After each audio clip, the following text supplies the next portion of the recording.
വേണ്ടിയിട്ട് പോകുന്നത്. അപ്പോൾ ഇന്ന് നമ്മൾ കറി ഉണ്ടാക്കുന്നത് കോവയ്ക്ക വെച്ചിട്ടുള്ള കറിയാണ് റെഡിയാക്കിയിട്ട് എടുക്കുന്നത്. കോവയ്ക്കൊക്കെ ആകുമ്പോൾ നമ്മുടെ നാട്ടിൽ ഇപ്പോൾ മിക്കവരും വീട്ടിലുണ്ടാവുമല്ലോ, ഏത് സീസണിലും ഉണ്ടാവുന്ന ഒരു പച്ചക്കറിയാണല്ലോ കോവയ്ക്ക. അപ്പോൾ നിങ്ങളെല്ലാവരും ഇതേപോലെ കറി ഉണ്ടാക്കി നോക്കാം. ശരിക്കും കഴിക്കാൻ വേണ്ടിയിട്ട് നല്ല ടേസ്റ്റ് ആട്ടോ.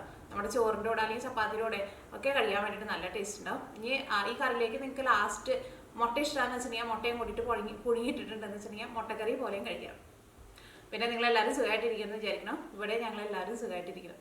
അപ്പോൾ നമുക്ക് ഒട്ടും സമയം കളയണ്ട തന്നെ നമ്മുടെ കോവയ്ക്ക കറി നമുക്ക് റെഡിയാക്കിയിട്ട് എടുക്കാം. അപ്പോൾ ഈ നമ്മുടെ കോവയ്ക്ക കറി റെഡിയാക്കാൻ വേണ്ടിയിട്ട് ഞാനിവിടെ 1/2 കിലോ കോവയ്ക്ക ഇതേപോലെ ഇങ്ങനെ 4ആയിട്ട് ഇങ്ങനെ പൊളിച്ചെടുത്തിട്ടുണ്ട്. അപ്പോൾ ഇതെല്ലാം കൂടിയിട്ട് നമുക്കൊന്ന് തിരുമിയിട്ട് ഇടണം. അതിന് വേണ്ടിയിട്ട് നമ്മൾ കറി വയ്ക്കുന്ന ചട്ടിയിലേക്ക് ഇടാം.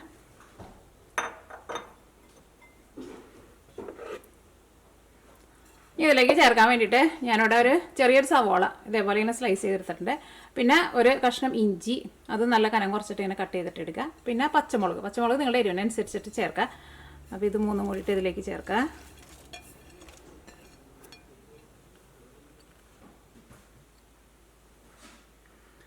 ഇതിലേക്ക് ഒരു 3/4 ടേബിൾ സ്പൂൺ മഞ്ഞൾപ്പൊടി ചേർക്കുക.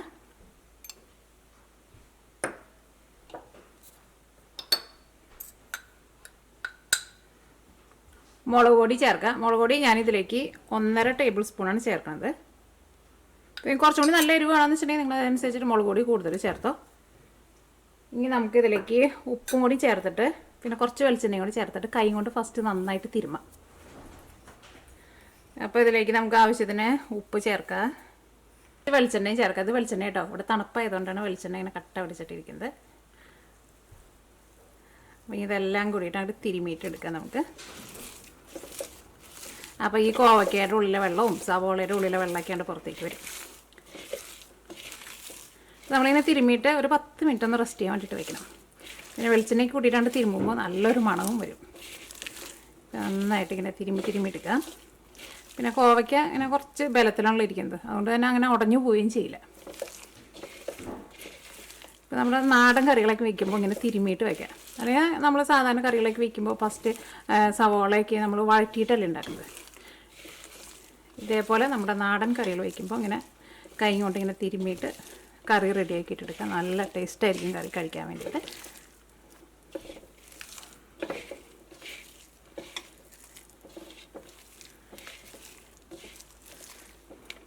ഇതെല്ലാം കൂടിയിട്ട് നന്നായിട്ട് തിരുമ്മിയെടുത്തിട്ടുണ്ട്. ഇനി ഞാനിവിടെ 2 തക്കാളി എടുത്തിട്ടുണ്ട്. ആ തക്കാളിയും ഇതിലേക്ക് ചേർക്കാം. തക്കാളിയും കൂടിയിട്ട് ഒന്ന് തിരുമ്മി കൊടുക്കുക. നല്ല മണം വരുന്നുണ്ട് കേട്ടോ. നമ്മൾ വെളിച്ചെണ്ണയൊക്കെ ചേർത്തിട്ടുണ്ടായിരുന്നില്ലേ, നല്ല മണം വരുന്നുണ്ട്. ഈ കറി നമ്മൾ തേങ്ങ അരച്ചിട്ടാണ് വെക്കുന്നത്. അപ്പോൾ അതുകൊണ്ട് തന്നെ നമ്മളിതിലേക്ക് മല്ലിപ്പൊടി ചേർക്കണില്ല. സാധാരണ നമ്മൾ തേങ്ങ അരച്ചിട്ട് വെക്കുന്ന നാടൻ കറികളിലൊന്നും മല്ലിപ്പൊടി ചേർക്കില്ല. അപ്പോൾ ഇതെല്ലാം കൂടിയിട്ട് നമ്മൾ നന്നായിട്ട് തിരുമ്മി വെച്ചിട്ടുണ്ട്. ഇനി നമുക്കിതൊരു 10 മിനിറ്റ് ഒന്ന് റെസ്റ്റ് ചെയ്യാൻ വേണ്ടിയിട്ട് വെക്കാം. അപ്പോൾ ആ സമയം കൊണ്ട് നമുക്ക് ഇതിലേക്കുള്ള തേങ്ങ അരച്ചിട്ടെടുക്കാം. ഇനി നമുക്ക് തേങ്ങ അരച്ചെടുക്കാൻ വേണ്ടിയിട്ട് മിക്സിയുടെ ഒരു ജാർ എടുക്കുക. അപ്പോൾ ഞാനിവിടെ ഒരു തേങ്ങയുടെ പകുതിയായിട്ട് എടുത്തേക്കുന്നത്. അപ്പോൾ നിങ്ങൾ ഫ്രോസൺ തേങ്ങയാണ് എടുക്കണമെന്ന് വെച്ചിട്ടുണ്ടെങ്കിൽ ഇതേപോലെ ഇങ്ങനെ കയ്യിൽ നിറച്ചതിന് എടുത്തിട്ട് ഒരു 3 പിടി തേങ്ങ എടുക്കുക. ഇത് ഞാനിപ്പോൾ ഇവിടെ തേങ്ങ ചിരണ്ടി എടുത്ത തേങ്ങ കേട്ടോ. ഇതിലേക്ക് നമുക്ക് ആവശ്യത്തിന് വെള്ളം ഒഴിച്ചിട്ട് തേങ്ങ നല്ല പേസ്റ്റ് പോലെ അരച്ചിട്ടെടുക്കുക. തേങ്ങ അരച്ചിട്ടെടുക്കുമ്പോൾ നിങ്ങൾക്ക് അറിയാമല്ലോ, ഒരുപാട് വെള്ളം ചേർക്കരുത്. അപ്പോൾ തേങ്ങ നമുക്ക് അരഞ്ഞു കിട്ടില്ല. പിന്നെ ഇവിടെ ഇപ്പോൾ ഈ വെള്ളത്തിന് ഭയങ്കര തണുപ്പാണ്. അപ്പോൾ ഞാൻ വെള്ളം ചെറുതായിട്ടൊന്ന് ചൂടാക്കിയിട്ടാണ് ഒഴിക്കുന്നത്. അത് നിങ്ങൾ പ്രത്യേകം ശ്രദ്ധിക്കുക. നല്ല തണുത്ത വെള്ളം ഒഴിച്ചിട്ടുണ്ടെന്ന് വെച്ചിട്ടുണ്ടെങ്കിൽ തേങ്ങ നിങ്ങൾക്ക് ശരിക്കും അരഞ്ഞു കിട്ടില്ല കേട്ടോ.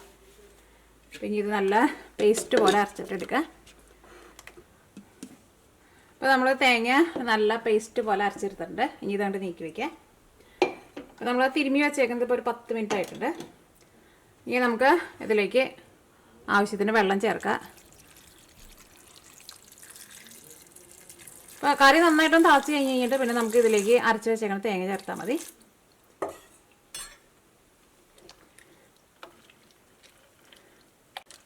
മുങ്ങി കിടക്കാൻ ആവശ്യത്തിനുള്ള വെള്ളം ചേർത്താൽ മതി. ഇനി ഇതിലേക്ക് നമ്മൾ തേങ്ങ അരച്ചതും കൂടിയിട്ട് ചേർക്കുമല്ലോ. അപ്പോൾ ഫസ്റ്റ് നമുക്ക് കറി ഒന്ന് തിളപ്പിക്കാം.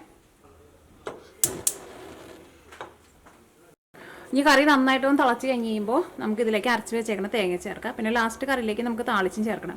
പിന്നെ ഈ കറിക്ക് അങ്ങനെ കുറേ നേരം ഇട്ടിട്ട് നമ്മളങ്ങനെ തിളപ്പിക്കേണ്ട ആവശ്യമില്ല. കാരണം നമ്മുടെ കോവയ്ക്ക് നല്ല അധികം കൊണ്ട് വേവില്ലല്ലോ. ഇപ്പോൾ കറി തിളച്ച് കഴിഞ്ഞിട്ട് ഒന്ന് തിളച്ച് ഒരു 2 മിനിറ്റ് കഴിഞ്ഞിട്ട് മാത്രം തേങ്ങ ചേർത്താൽ മതി. അപ്പോഴേക്കും നമ്മുടെ ഈ കോവയ്ക്ക് ഒരു പകുതി വേവായിട്ടുണ്ടാവും. അത് കഴിഞ്ഞിട്ട് ചേർക്കാം. അല്ലെങ്കിൽ നമ്മളിപ്പോൾ തന്നെ തേങ്ങ കൂടിയിട്ട് ചേർത്തിട്ടുണ്ടെന്ന് വെച്ചിട്ടുണ്ടെങ്കിൽ തേങ്ങ കുറേ നേരം കണ്ട് തിളച്ചിട്ടുണ്ടെന്ന് വെച്ചിട്ടുണ്ടെങ്കിൽ തേങ്ങയുടെ ഉള്ളിൽ നിന്ന് ഓയിൽ വെളിച്ചെണ്ണ പുറത്തേക്ക് വരാൻ വേണ്ടിയിട്ട് തുടങ്ങും. അപ്പോൾ നമ്മുടെ കറി പിരിഞ്ഞ പോലെ ഇരിക്കും. അപ്പോൾ നമ്മുടെ കറി നന്നായിട്ട് തിളച്ചിട്ടുണ്ട്. ഇതിലേക്ക് നമ്മൾ അരച്ച് വെച്ചേക്കുന്ന തേങ്ങ ഉണ്ടല്ലോ അത് ചേർക്കുക.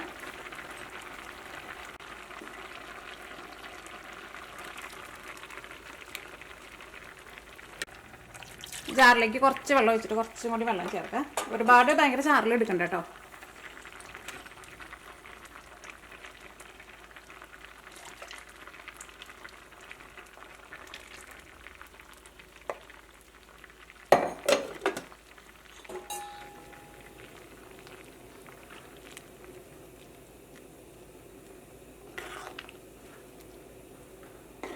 ഇനി ഞാൻ കറിയുടെ ടേസ്റ്റ് നോട്ടെ, ഉപ്പുണ്ടോ നോട്ടെ.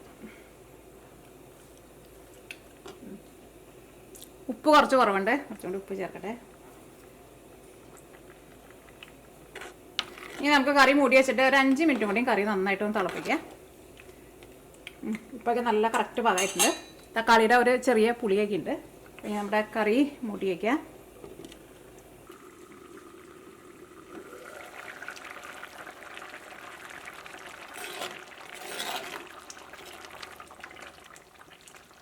അപ്പോൾ നമ്മൾ തേങ്ങ അരച്ചത് ചേർത്ത് കഴിഞ്ഞിട്ട് കറി മൂടി വെച്ചിട്ട് തീ നന്നായിട്ട് കൂട്ടി വെച്ചിട്ട് ഒരു 5 മിനിറ്റ് കൂടി കറി നന്നായിട്ട് തിളപ്പിച്ചിട്ടുണ്ടായിരുന്നു. അപ്പോൾ നമ്മുടെ ഇതിനകത്ത് ഈ കോവയ്ക്കൊക്കെ നന്നായിട്ട് വെന്തിട്ടുണ്ട്. ഇനി ഞാനിതിലേക്ക് പുളിക്ക് വേണ്ടിയിട്ട് കുറച്ച് വിനീഗർ ചേർക്കുന്നുണ്ട്. അത് നിങ്ങൾക്ക് വേണമെന്ന് വെച്ചിട്ടുണ്ടെങ്കിൽ ചേർത്താൽ മതി. കാരണം ഞങ്ങൾക്ക് ഇവിടെ കിട്ടുന്ന തക്കാളിക്ക് പുളി ഭയങ്കര കുറവാണ്. അപ്പോൾ നാട്ടിൽ തക്കാളിക്കൊക്കെ ചിലപ്പോൾ പുളി അത്യാവശ്യം നല്ല പുളി ഉണ്ടല്ലോ. അപ്പോൾ നിങ്ങൾ ആ ടേസ്റ്റ് നോക്കിയിട്ട് നിങ്ങൾക്ക് പുളി കുറച്ചുകൂടി വേണമെന്ന് വെച്ചിട്ടുണ്ടെങ്കിൽ അതനുസരിച്ചിട്ട് കുറച്ച് വിനീഗറും ചേർത്ത് കൊടുക്കുക.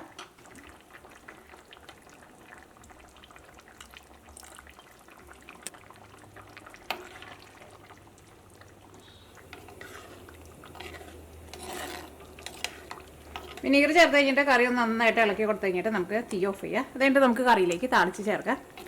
ഞാൻ കറിയുടെ ടേസ്റ്റ് നോട്ടോ. എനിക്ക് പിന്നെ ഈ വിനീഗറിൻ്റെ ടേസ്റ്റ് എനിക്കിഷ്ടമാണ്. അപ്പോൾ കറിക്ക് അത്യാവശ്യം നല്ല പുളിയൊക്കെ ഉണ്ട്. നമ്മുടെ കോവയ്ക്കൊക്കെ ആയിരുന്നാലും നന്നായിട്ട് വെന്തിട്ടുണ്ട്. കറിയുടെ ചാറായിരുന്നാലും ഭയങ്കര വെള്ളം പോലെ എടുക്കരുത്. ഇതേപോലെ ഇത്രയ്ക്ക് ചാറ് മതി കേട്ടോ. ഫസ്റ്റ് നിങ്ങൾ വെള്ളം ഒഴിക്കുമ്പോൾ ഒരുപാട് വെള്ളം ചേർക്കരുത്, പ്രത്യേകം ശ്രദ്ധിക്കുക.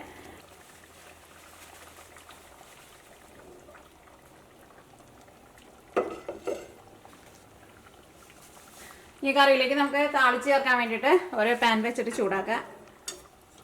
താളിച്ച് ചേർക്കാൻ വേണ്ടിയിട്ട് ഇതിലേക്ക് വെളിച്ചെണ്ണ ചേർക്കുക. വെളിച്ചെണ്ണ നമുക്ക് കുറച്ച് കൂടുതൽ ചേർക്കാം. അപ്പോൾ വെളിച്ചെണ്ണ നന്നായിട്ട് ചൂടായിട്ടുണ്ട്. ഇനി ഇതിലേക്ക് കടുക് ചേർക്കുക. കടുക് ഞാൻ ഇതിലേക്ക് ഒരു 1/2 ടേബിൾ സ്പൂൺ കടുകാണ് ചേർക്കുന്നത്.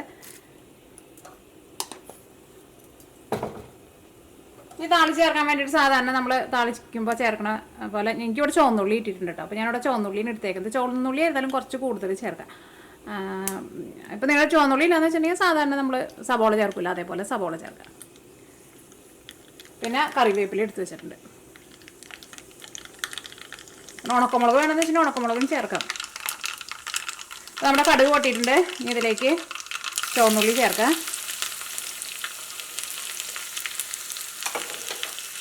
ഇനിയിപ്പോൾ നിങ്ങൾക്ക് തീരെ വെളിച്ചെണ്ണ അങ്ങനെ കൂട്ടാൻ വേണ്ടിയിട്ട് ഇഷ്ടമില്ലാത്തവരാണെന്ന് വെച്ചിട്ടുണ്ടെങ്കിൽ കറിയിലേക്ക് ഇനി താളിച്ച് ചേർത്തില്ലെങ്കിലും കുഴപ്പമില്ല. പക്ഷെ താളിച്ച് ചേർക്കുമ്പോൾ കുറച്ചുകൂടി നല്ലൊരു ടേസ്റ്റൊക്കെ ഉണ്ടാവുമല്ലോ. ഞാനിവിടെ കറിവേപ്പിലയും ചേർത്തിട്ടുണ്ട്. ഞാൻ എൻ്റെ വേസ്റ്റ് മീൻ പറിച്ചത് കേട്ടോ. അത് മതിയൊന്നുമില്ല, വളരെ കുറച്ചുള്ളൂ. ചുവന്നുള്ളി നന്നായിട്ട് മുരിഞ്ഞ് വരട്ടെ. ആ ചുവന്നുള്ളിയൊക്കെ മുരിഞ്ഞ് നല്ലൊരു ഗോൾഡൻ കളറായിട്ടുണ്ട്. ഇനി ഞാൻ ഇതിലേക്ക് കുറച്ച് മഞ്ഞൾപ്പൊടി ചേർക്കുന്നുണ്ട്. ഇത്രയ്ക്ക് മഞ്ഞൾപ്പൊടി ചേർക്കുന്നുണ്ട്. കാരണം ഇങ്ങനെ താളിച്ച് ചേർക്കുമ്പോൾ കറിയിലേക്ക് ഇങ്ങനെ കുറച്ച് മഞ്ഞൾപ്പൊടിയും മുളക് പൊടിയും ചേർക്കാം. മഞ്ഞൾപ്പൊടി ചേർക്കുമ്പോൾ താളിച്ച് ചേർക്കണതിന് നല്ലൊരു മണമൊക്കെ ഉണ്ടാവും. പിന്നെ നമ്മളിപ്പോൾ ചുമന്ന കറിയാണ് വെക്കണമെന്ന് വെച്ചിട്ടുണ്ടെങ്കിൽ കുറച്ച് മുളക് പൊടിയും ചേർക്കാം. അപ്പോൾ ആ കറിയുടെ മുകളിൽ ഇങ്ങനെ ചെറുതായിട്ട് ആ ചുമന്ന കളർ ഇങ്ങനെ തെളിഞ്ഞ് നിൽക്കും. അപ്പോൾ ഞാനിതിലേക്ക് കുറച്ച് മുളക് പൊടിയും ചേർക്കുന്നുണ്ട്. പക്ഷേ നമ്മൾ സാധാരണ മഞ്ഞക്കറിയൊക്കെയാണ് ചേർക്കുന്നതെന്ന് വെച്ചിട്ടുണ്ടെങ്കിൽ മഞ്ഞൾപ്പൊടി മാത്രം ചേർത്താൽ മതി. മുളക് പൊടിയും ചേർക്കട്ടെ. തീ നന്നായിട്ട് കുറച്ച് വെച്ചിട്ട് ചേർത്താൽ മതി. കാരണം വെളിച്ചെണ്ണ നന്നായിട്ട് ചൂടായിട്ടാണ് ഇരിക്കുന്നത്. ഇനി നമുക്ക് തീ ഓഫ് ചെയ്യാം.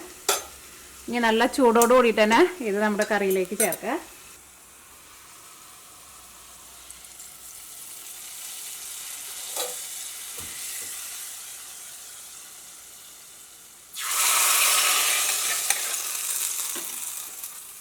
അപ്പം നമ്മുടെ നാടൻ കോവയ്ക്ക കറി റെഡി ആയിട്ടുണ്ട്. നല്ല മണമൊക്കെ വരുന്നുണ്ട്. കറി കാണാൻ തന്നെ നല്ല ഭംഗിയാണ്. നല്ല കുറുകിയ ചാറോട് കൂറിയിട്ടുള്ള കറി. ഇതങ്ങോട്ട് ചോറിലങ്ങോട്ട് ഒഴിച്ചിട്ട് ചോറിനാൻ വേണ്ടിയിട്ട് എന്ത് ടേസ്റ്റ് ആയിരിക്കും എന്നറിയാം. പിന്നെ തേങ്ങ ചമ്മന്തിയും കൂടി ഉണ്ടെന്ന് വെച്ചിട്ടുണ്ടെങ്കിൽ പറയണ്ട, വയറ് നിറച്ച് ചോറിനാം. അപ്പം നമ്മുടെ കോവയ്ക്ക തക്കാളി തേങ്ങ അരച്ച കറി. അപ്പോൾ നിങ്ങളെല്ലാവരും ട്രൈ ചെയ്ത് നോക്കാം. ട്രൈ ചെയ്ത് നോക്കിയിട്ട് ഫീഡ്ബാക്ക് പറയാൻ വേണ്ടിയിട്ട് മറക്കരുത്. അപ്പോൾ ഇനി നമുക്ക് നാളെ വേറൊരു പുതിയ റെസിപ്പി ആയിട്ട് വരാം. കറി മൂടി വയ്ക്കട്ടെ, അല്ലെങ്കിൽ കറിയുടെ മണം പോകും.